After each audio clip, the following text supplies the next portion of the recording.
a show called Mother's Day with Joan London. God. A gazillion years. I was the art director. Oh, all right. A long time ago. Sure. She was doing a book with you at the time. I love Hester. Yeah. She moved up to, it's better? Are you seeing the coffee? Just the top. Okay.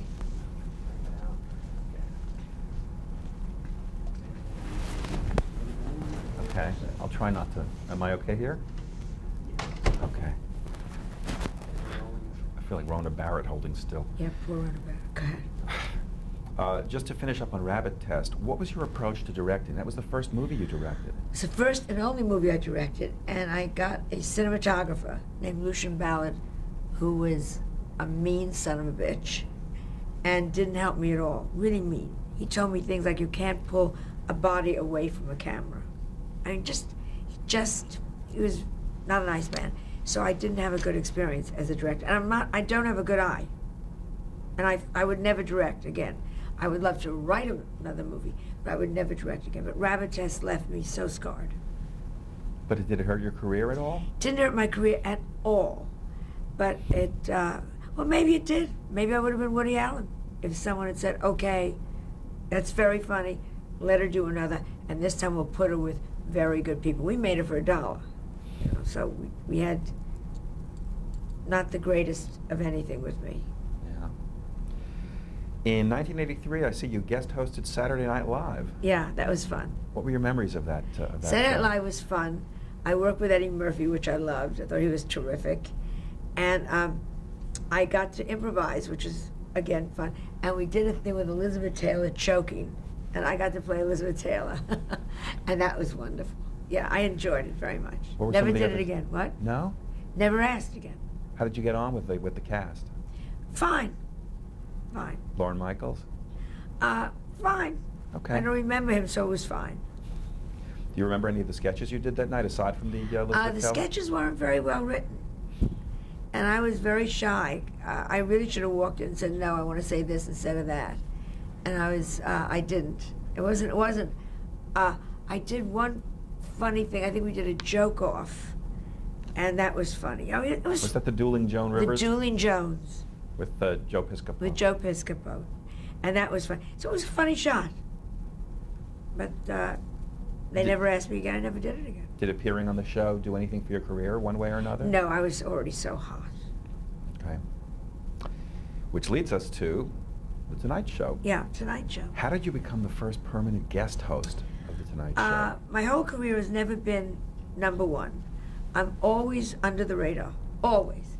And they were looking for a permanent, first of all, I was the first woman guest host they gave it to, and apparently that worked very well. I've always been a worker, so I never watch when things are happening. So my head is always down. I would have been great on the pyramids, just pulling. And then they were looking for permanent guest host, which I didn't even know. And they offered it to Cosby. And Bill said, no, give it to Joan, she's better. So they came to me and they offered it to me. And it was a brilliant move on their part to get a woman and to get someone outrageous. Because, you know, Johnny was very safe. And so people would watch me because I was so outrageous in those days. And it worked very well. I got, from the beginning, my ratings were higher than his, which they never told me. They never treated me. I don't want it to turn into a pity party interview, but it was, you weren't welcomed into the NBC family. You were treated like an outsider. My numbers were amazing compared to his. And they didn't even invite me the first 2 years to the cast party or the Christmas party. Did you feel slighted? Yeah, I was always very hurt, very hurt. And then we were trying to get my contract renewed. And they would I guess they just figured, where's she going? And they didn't renew it, and that's when Fox came to me. We'll get there. Yeah, but that's why, and then they were hysterical, why are you leaving us? And he was like, I'm leaving you because nobody's ever said, good job. Can't even get my damn contract renewed. It was very tough in The Tonight Show. They never gave you guests. We had to do our own scrambling. My manager, Billy Samuth, and I would be on the phone begging people to come on, calling them up, pleading with them, and then begging them. We brought Cher on, we brought Boy George on, we brought Elton John on, we brought, we'll go on and on. Did you have resistance to bringing people like Yes, they didn't want these people. And then the minute I would bring them on, and they worked, they'd then take them from me and give them to Johnny. But I understand that. I understand that. Freddie Cordova was there to make sure Johnny'd show. But they were and I would say to them, oh, come on, for my Christmas gift, let me have Elton John.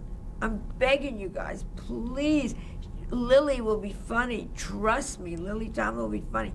And you fight for everything. What was their objection? Johnny doesn't like her. She doesn't work with Johnny. He doesn't work with Johnny. That's not Johnny's. But I'm not Johnny. And or we heard they don't work, or they came on once and they didn't do well, or we don't think they're for us. You know, who the hell knows? But Billy Samuth booked that show for me. They did not book that show. Why didn't they let you use their booking apparatus? Because I understand that when I have my own shows. Their booking apparatus, if they could get who's comparable, an Elizabeth Taylor, they're not going to give it to the guest host. They're going to give it to Johnny. And if Johnny sees Elizabeth Taylor on with the guest, he's going to get upset, and quite rightly so. I mean, I understood that. So my manager and I, my God, B. Arthur, who was then I think she was a Maud then, I went to her house and rang her bell and asked her to come on. And then I had to have Did she say yes? No, she was very cagey. Then I had her for dinner, and she was a drunk. And she sat in my house at dinner, all to get this woman on the show, and there was serving, and she took the gravy, and she said to my friend George Firth, who's a writer, where do they get their money from? And George Firth said, who's also nasty, but a very good friend, George said, it's Vegas money. And she said, she's got gravy. My dining room was off-white. Fuck Vegas. Gravy went on my walls and on my floor, but we got her on the show. Did dinner continue after that? Oh, yes. I wanted her on the show. But we booked, they would give you like, oh, how would you like, I'm making this up now, you know, fifth down on some series. And we'd say, yeah, but you know, we think we can get B. Arthur. You can get B. Arthur. So, I mean, it was very tough. So you really worked to get some of those guests on. I work every opportunity. And what was your relationship like with Johnny at the time? My relationship with Johnny was, I adored him on air. He adored me on air. The lights would go down, and he would play the drums, and I would say, for the 9 years I was on that show, or the 10 years I was on the show, boy, the band sounds good tonight. That was our conversation. Then the lights would go up, and he'd say, so what did your mother say to you? And I go, Johnny, I can only tell you this. We had no relationship. He was a very cold man. He wasn't a bad man. He was just a very cold man. So you never had a meal with him? Once he came to see me in all that time, I met him through my husband. Edgar knew him and knew the producer, and so he knew of Edgar. I think we had dinner maybe once, and when Melissa was born, I wrapped her up and sent her over to him with a note saying, how do I say thank you for my career? I'm giving you my firstborn. Bring her up Jewish. So, but he wasn't, Johnny was in a little box and didn't let people in. And I'm not a tumulter. I'm not Steve Lawrence. I'm not Hal, what's his name, John Rickles. Mm-hmm. You know, hey, Johnny, that's not what I do. So, of course, it didn't work. Did he hang with any of the people who he worked with? I think if he hung with, I don't know who he hung with. He was very much a Midwestern loner. So you weren't slighted by this? You accepted this as his personality? Oh, no, that was Johnny. And you want to know, one less dinner, you have to be nice. You just be charming, too. One less gravy stain on my carpet. Did the gravy come out eventually? It came out eventually. Did Bea ever apologize? She didn't know. She was so drunk in those days. Okay. You did a special in the 80s called Joan Rivers and Friends Salute Heidi Abramowitz. Yes. How did that happen? Again, I wanted to do a funny special, and we did this special. and Heidi Abramowitz I used as the tramp. And so we just did a whole bunch of people talking about Heidi Abramowitz. Mm-hmm. It was not my highest point in my career. It's a real piece of shit. But you got a lot of good people. Who Had a appeared lot on of the thing with you? I can't even remember. Okay. And then I see you did a series of talk shows in England. Yes. In 1986 called Can We Talk? Yeah, I did extensively The Tonight Show in England, over there for them. And that went very well. I love English. They love you there. Yeah, they love me. They love me there to this day. They love me there. What memories do you have of that particular show? They were so sweet. Someone told me I like pink. So they made a dressing room for me in bubblegum pink with pink soap. And English people, God love them, don't have the best taste. Everything was like a nightmare. And they expected me to be so mean because they had heard, you know, there's a difference between being clever and being, and so I think they were a little disappointed. And my Ed McMahon was Peter Cook, who I didn't know had a drinking problem and didn't want to be there, and was not much of a help. But the show was fun. I mean, as I said, I've had so many shows since then in England. Peter Cook was a very funny man, though. Not on my show, he wasn't. Really? He wasn't a funny man on my show. He was just, I think he was a little degraded that it wasn't his show, and he was second banana, and he wasn't happy to be there. Was he already doing his thing with Dudley Moore at that point? He had finished with Dudley Moore, and they were not friends. And Dudley came over to do the show, and I had a surprise dinner afterwards where the two of them could see each other again. It was a nightmare. What They happened? didn't talk. There was 6 of us. I had Edgar, and they each brought a date or a wife. And I said, "Look, who's here?" And I thought the restaurant turned to Antarctica. It was horrible. And then I suddenly realized, they don't like each other. Hard to believe. What a surprise, huh, guys? Yeah, yeah. Where you going? Your catchphrase, can we talk? How did that come about? Came about because I always try to be very honest. My humor is truly stripping everything bare. And very often you have to say to the audience, "Oh, come on, can we talk? I mean, let's stop this nonsense. Is Elizabeth Taylor fat? Or is she, can we talk here? What am I saying to you?" And I didn't realize I was saying it to the audience. And then they began to repeat it back to me. So I don't say it anymore. It happened spontaneously, is what you're Totally saying. spontaneously. Okay. Wow. Rodney Dangerfield figured out I don't get no respect. And he said to me, "It's like your Can We Talk?" I said, what can we talk? He said, "No, you use that forever." Oh, okay. It was Rodney who pointed it out to you. Yeah. And his sister said to him, "Are you aware you were on the Ed Sullivan Show and you said, 'I don't get no respect'? You know, that's not right, Rodney." He said, "This is the family I come from." Don't you think it would be hard to plan a catchphrase and have it actually be genuine? It worked for Rodney. Yeah. Everybody's humor is so different. Everybody builds their humor so differently that I have no answer to anything as I get older. How do you build yours? I don't look, I don't think. It's what comes out. I tape everything because the first time I say it, it's the right way. It's the right way. And it's like, thank you, God. I had no idea I was going to talk about that. Rectal bleeding, thank you, God. I didn't even know that was in my head. So you don't sit at home and rehearse jokes about rectal bleeding? No. Okay. I was talking about, you know, they said you could take this for a bad headache, but it may give you Side effect. Side effect is stomach cramps and leg cramps and rectal bleeding. I said, and depression. I said, if we're going to have rectal bleeding and depression, I'd rather be date raped. At least I get a dinner out of it. I said that 2 weeks ago, and I stopped to laugh. Where did that come from? Thank you. Can't analyze that stuff. Can't analyze. I know I shouldn't be doing jokes on this. Seriously. Yes, you should. You actually launched the Fox network with The Late Yeah. Show. Yeah. First of all, who approached you? How were you approached? How did the show happen in the first place? We couldn't get an answer from NBC whether they were renewing me, which they would totally renew me. They were in shock when I left. But They just weren't coming through, and the money sucked. They were paying me peon money. I mean, bad money. Not right. Weren't doing well.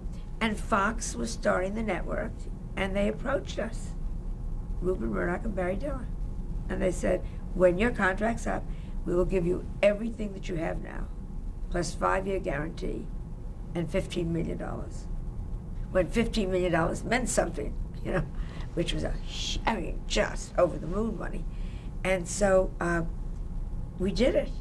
And it was horrible for me. And when the deal was going to be announced, the first one I called was Carson.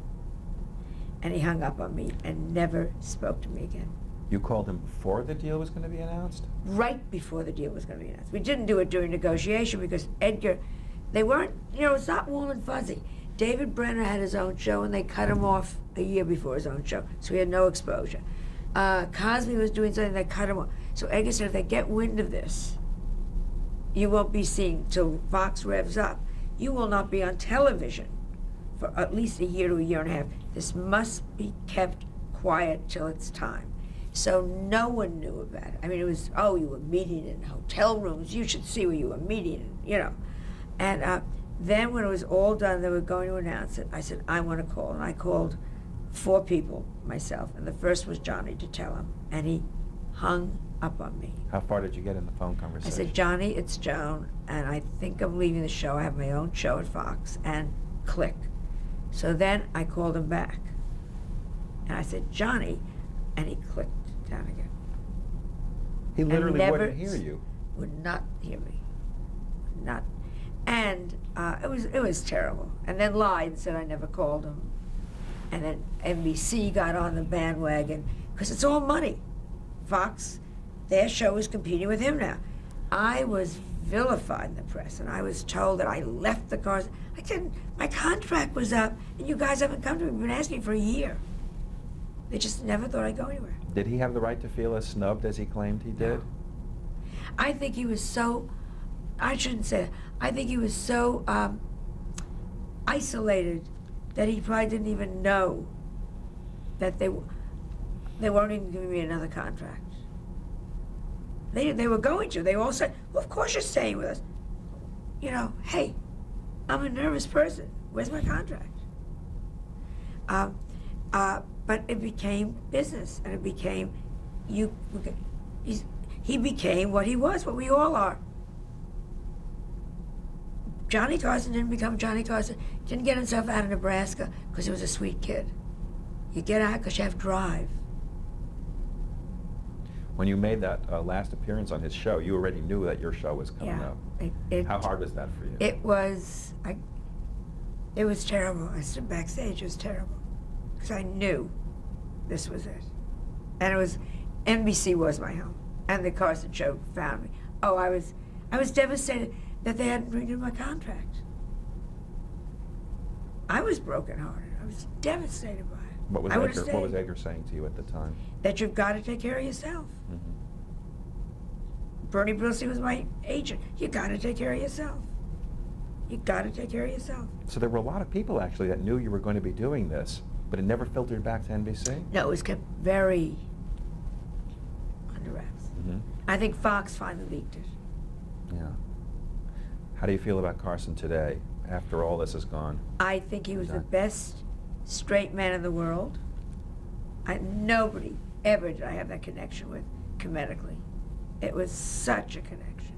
I think he was a genius at what he did. People think it's easy to be a straight man. To know when to come in, to know when not to know, oh, no. He was brilliant. And he wasn't competitive. You know, a lot of them, Leno does not let very funny people on because he has to be the funny one. I've been told by his producer, you're too funny for him. Right out flat, you're too funny for him. Carson, and that's the school I come from, take the show, because it's my show, it's okay. He was, nobody liked Johnny. And it breaks my heart, and I talk about it in the show I've written. You know, come on. What is this stupidity? It's a business, calm down. There's room for everybody. It's a high-stakes business. It's a high-stakes business. I never think of it as a business. I always think we're all going to get in a room, we're going to say, okay, business is over, let's laugh. these guys, they're laughing. They're not funny people. These They're are not money funny people you're people. talking about. How did you prepare for for your own show during that 1.5 year period? I couldn't wait. Yeah. It was just very difficult. And I was very bored with it. I was very bored with how big my dressing room was going to be. And Fox got mad at me. I didn't go down and look at my dressing room. I don't care. You know, I don't care. Well, Barry Diller has picked 6 shades, and he wants your input. You go, just get me an orchestra, get me 6 writers. I still don't care. All the picayune details didn't I mean don't, anything? just get me a private bathroom. That's the big thing. Private bathroom and a place to check. I don't care. And so those kind of things with Fox became stupid. I think they thought they didn't know what to make. You know, they gave this suite of fine, but I didn't pick the chintz, and they really were upset about that. Stupid, huh? And how were you planning your show to be different than all the other late shows? It wasn't, and I still don't plan it to be different. I think and I don't analyze it. I think my interviews are different. I think my interviews, I don't know what they are. They're different, and that's how it's going to be different. Because of your personality. Because of their personality. What's the difference between Jon Stewart and the Colbert Report? They're both funny men. They're funny differently. Different formats, too. I guess. Yeah. It still ends up somebody's in a chair and you're talking. So your format was going to be the tried and true. Tried and true. And remember, this goes back 20 years. Tried and true. And I would have loved to have done Man. You know, you always, what are we going to do? So we're going to do Man on the Street? It's been done. What are we going to do? We're going to do clever little vignettes. They've been done. We're going to do a list. It's been done. It's been done. It's, can you do it better? Can you do it fresher? Is your joke fabulous? How actively involved were you in selecting the guests for your very first night? Very. And I had Cher, and I had Elton John. Tell us about it. It was just, I was very excited. And we wanted it to be a terrific show, and Billy Samet was right there. And Elton flew over for it, which was great, and sang The Bitch Is Back. And Cher came on. It was a great show. Who else was on the show? I can't remember. You probably know. Pee Wee Herman? Pee Wee Herman, who I adored, who showed me his girlfriend's picture in his wallet. He had cut it out of a magazine. Girlfriend? Well, you know, he played Pee Wee Herman. Would you like to see my girlfriend? Gotcha. Yeah. And he gave me a box of candy, which he'd eaten most of the candy out of. Your ratings were good in the beginning. My ratings were very good. And the ratings, of course, they dropped. We were on Fox. Fox was then, what, 3 stations, 4 stations, and Outcast stations. You know, Outcast. We were the guy that, we had some stations didn't have call numbers. And we did very well. And the whole thing about leaving and all that, I met Jamie Kellner, who had been the president then, like 5 years later at a thing, and he said to me, we always made money on you. How about the network itself? It was just starting the network. How heavy-handed were they, let's say? How much control did they try to exert over what they did was, and it was Edgar's fault too, they wanted complete control. Edgar wanted complete control. Edgar hated Barry Diller. Barry Diller hated Edgar. And at the very end, which I talk about in my show, we had a meeting on a Thursday night when things were really bad, and they said to me, you can stay, your husband goes. I had a Sophie's choice. I was told I could stay. And I said, I go with my husband, thinking they'll never allow it. And they said, then tomorrow night is your last show. And it was. They pulled the rug out that suddenly? Don't go there with me. Thursday night to Friday. Yeah. In my dressing room. Before the show. And your reaction to this was? There is no reaction in the beginning. It's so insane that tomorrow's my last. And I wasn't allowed to say anything on the show because they kept another tape running. And they said, if you say one thing, we will cut you off. So they really emasculated you, even though you're a woman. It's a very bad time. I've written I have a play now that's about this. It was terrible, terrible. And it was nothing about ratings. The ratings, we made the money from day one. It was about Edgar and Barry Diller. What was that personality clash? I don't. Edgar was wrong. Barry was wrong. Barry put people in there he didn't believe. They said I trashed my office one day. Somebody had come in and said something really stupid. I took an ashtray and I said, "Oh, fuck," and threw it against the wall. And I called him. I said, "I did." He called me up and he said, "You have trashed your office." Barry called? And I said, "Come over and see." I threw an ashtray. It was that kind of, it was insane. And I blocked a lot of it. It's in my books. I blocked a lot of it. It had nothing to do with ratings. Nothing.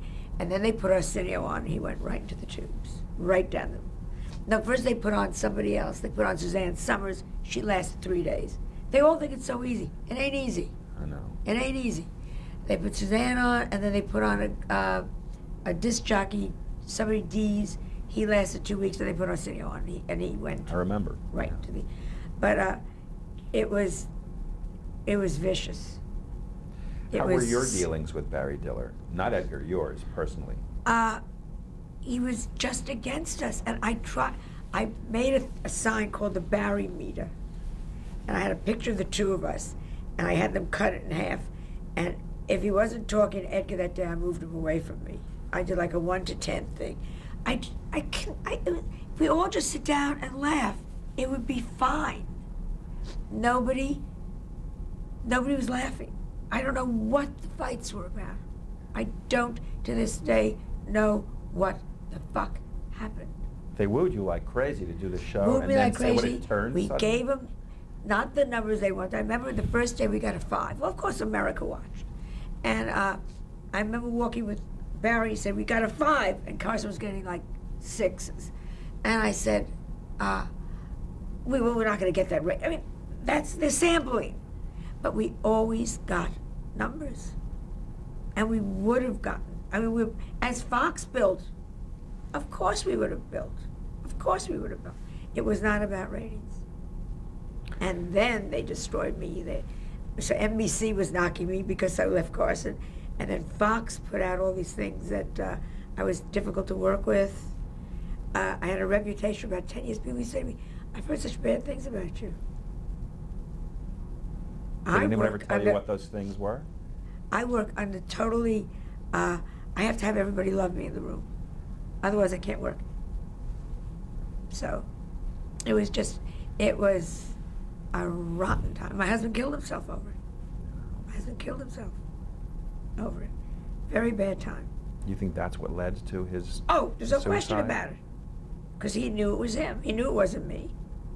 He knew it was Edgar and Barry and I knew the real story. Did you have signs at home that Edgar was that Edgar had despondent? a nervous breakdown and went into tremendous depression after a heart attack. And he was losing. Barry and Murdoch, whoever signs your check, as I say in my play, whoever signs your check is your boss. We owed it 50-50. They just stopped the money. Hey, guess we don't owe this 50-50. And I got a terrible nervous breakdown. And we went to Ireland. And 3 days later we got back, he killed himself. He couldn't get us out of it. He couldn't fight back. He couldn't pull us out of the rubble. No wonder you consider it a horrible experience in your life. The worst experience On many of my life. levels. It's, yeah. Did standards and practices interfere with you at all? Not really. On the show itself? Not really. I mean, it was the same nonsense that you would get with NBC. Yeah. And was there a lot of competition between you and Johnny, the booking for the guests? There was tremendous competition, and of course the Tonight Show will deny it. They said you cannot go on the Fox show, and the Fox show, and they were right. And who are you going to go on? A station that has 5 outlets? But we got our own. We were doing, and what we did something very smart. We went to the younger ones. We went to the new ones. My assistant, Matt, was in college at that point, and he said all the college kids were turning in because we were doing the big band, we were doing the current bands, we were doing the current rock groups, and we were doing the young, we brought on the Chris Rocks, and we brought on the Arsenio Halls, and we brought on the Roseannes, and we brought on all the next group, the Tonight Show, the Howie Mandels. We brought them all on because the Tonight Show wasn't taking them. So what we were doing is, by mistake, creating a younger group. The demographic, yeah. Yeah. You want to stop? I know you're dying. Yeah, we're going to pause right now. Yeah. I'm sorry, because it's... No, that's okay.